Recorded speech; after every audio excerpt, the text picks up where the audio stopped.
Hezbollah प्रमुख Hassan Nasrallah की मौत के बावजूद लेबनान का हिजबुल्लाह कमजोर नहीं पड़ा है, बल्कि अब ऐसा लग रहा है कि हिजबुल्लाह लेबनान को आईडीएफ के लिए कहीं दूसरा राफा न बना दे।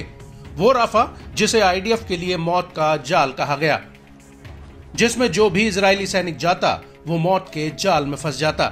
जी हां, ये बात हम नहीं कह रहे, बल्कि इजरायल और हिजबुल्लाह का युद्ध जिस ओर करवट ले रहा है उसे देखकर ऐसा लगता है कि अब आईडीएफ के लिए हिजबुल्लाह को साफ करना आसान नहीं है, बल्कि उल्टा इस शय और मात के खेल में कहीं इजरायल ही चितना हो जाए।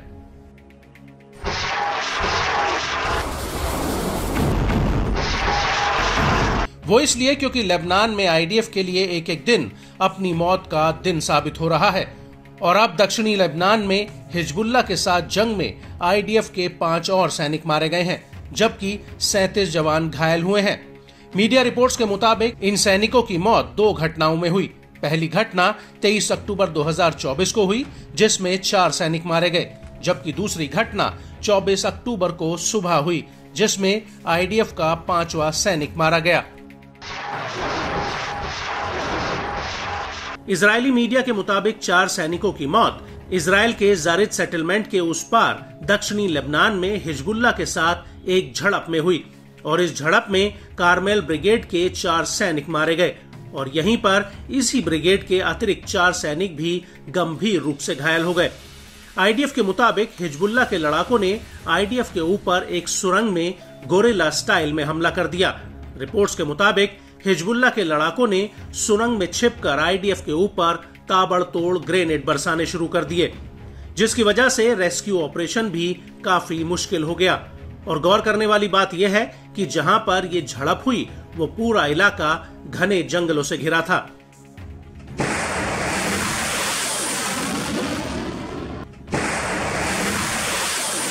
इजरायली मीडिया की माने तो 37 में से 30 घायल सैनिकों को सफाद के जीव हॉस्पिटल में भर्ती कराया गया, जबकि बचे हुए 7 जवानों को हाइफा के रामबान अस्पताल में भर्ती किया गया। आईडीएफ का कहना है कि घायलों में 2 अधिकारी भी हैं, जो 7वीं ब्रिगेड की 75वीं बटालियन के हैं। इनमें से एक एंटी टैंक हमले और दूसरा मलाकिया में मिसाइल हमले में घायल हुआ।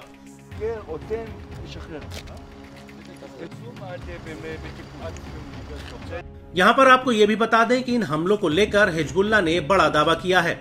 हिजबुल्लाह का कहना है कि उसने अभी तक आईडीएफ के 70 सैनिकों को ढेर कर दिया है, जबकि 600 सैनिक घायल हुए हैं। हिजबुल्लाह के मुताबिक उसने कम से कम 27 मेरकावा टैंक तबाह कर दिए हैं। इसके अतिरिक्त आईडीएफ के 4 मिलिट्री बुलडोजर, 1 आर्मर्ड व्हीकल और 1 एपीसी वाहन भी जंग के मैदान में नष्ट हो गया है। हिजबुल्लाह का यह भी दावा है कि आईडीएफ अभी तक फ्रंट लाइन पर लेबनान के किसी भी गांव पर कंट्रोल नहीं कर पाई है। वहीं इजरायल की बात की जाए तो इन हमलों को लेकर आईडीएफ का कहना है कि उसके 4 रिजर्व सैनिक मारे गए हैं और अन्य 6 जवान गंभीर रूप से घायल हुए हैं।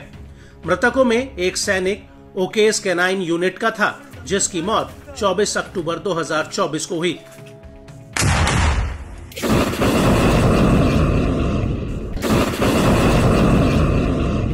बड़ी बात यह है कि इजरायली त्योहार सिमहत तोराह के दिन भी हिजबुल्लाह इजरायल में लगातार रॉकेट बरसा रहा था। हालांकि आईडीएफ का दावा है कि उसने पिछले महीने में हिजबुल्लाह के 3200 टारगेट्स पर हमला किया और 24 अक्टूबर को भी आईडीएफ ने दक्षिणी लेबनान के दाहिये में भीषण बमबारी की। दाहिये को हिजबुल्लाह का गढ़ माना जाता है, लेकिन इन हमलों के बाद हिजबुल्लाह ने भी इसी दिन उत्तरी इजरायल पर 120 से ज्यादा रॉकेट और कई ड्रोन फायर किए।